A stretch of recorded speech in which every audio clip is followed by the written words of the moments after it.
All right, so I'm going to show you how to actually use the Spinzall in what's called batch mode. And what batch mode means is that we're just going to spin it without adding any product to it while it's running. So first of all, remember, if it's locked, power, hit the lid unlock switch, take the rotor and the feeder, if they're there, out. Now, when you're running batch mode, there's a question of, do you need this feeder or not? It depends.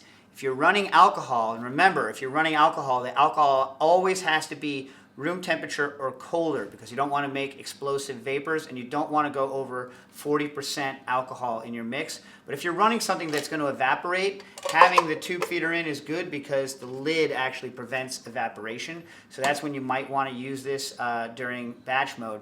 If you're not going to do that, you don't really need to use it during batch mode. You can leave it out. And that's good because if you're going to use the solids that are in here, these tube feeder things can kind of hit into the solids and make it a little more of a mess to clean up. Also, if you're going to start this rotor empty, just know that sometimes these black extender things can pop off. So if you're going to put the use batch mode, if you're going to use the lid for evaporation purposes, I would take the extenders off and have it like this.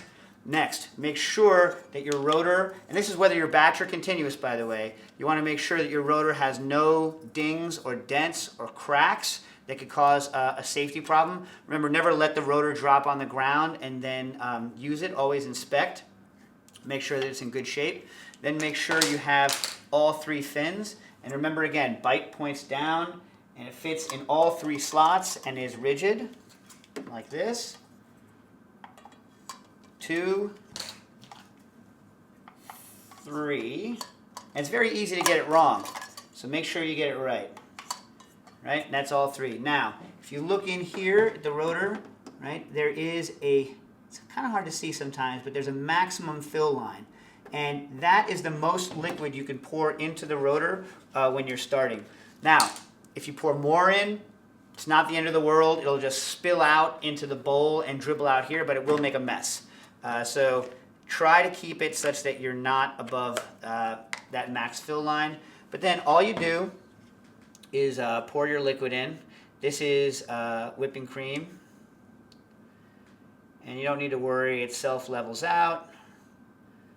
And it just so happens there's the max fill line. It's right around the exact volume of the whipping cream. Place the rotor in. Make sure it's free to spin. If it's not free to spin, and it takes too long for the unit to get up to speed, it will shut off and start flashing, which is irritating. Put the lid down, make sure it's locked.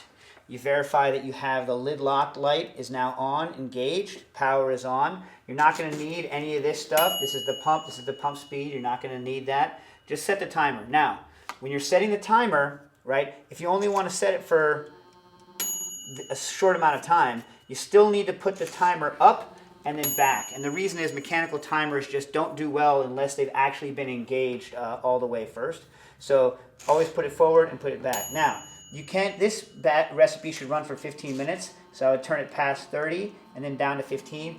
But in reality, I tend to just always put this timer all the way on and then time it myself. I trust that more. The only real reason we put the timer on is just so that it wouldn't run forever without stopping. Now you notice as it was balancing itself, it gave a little bit of a wobble as it started up, and then as it gets up to speed, it will even itself out. And it tends to get a little bit louder right before it gets quieter again as it gets up to its maximum speed. There it is, maximum speed. And now you hear it slow down, and then speed back up again. And it's going to go through that cycle again and again. And what that cycle does 2 things. One, it helps to settle the particles in an even way around the rotor, more evenly than otherwise. And that's especially true when you're going to be running continuous mode later. But our experience has been that it also helps to compact the puck down. And so that's one of the features of the Spinzall, is that oscillating motion. It also means, because we're not running at one speed for very long, that it can't build up a constant vibration, so it tends to keep it quieter as well. So this is what the way you want it to run. And I'm going to let this run for about 15 minutes and I'm going to come back.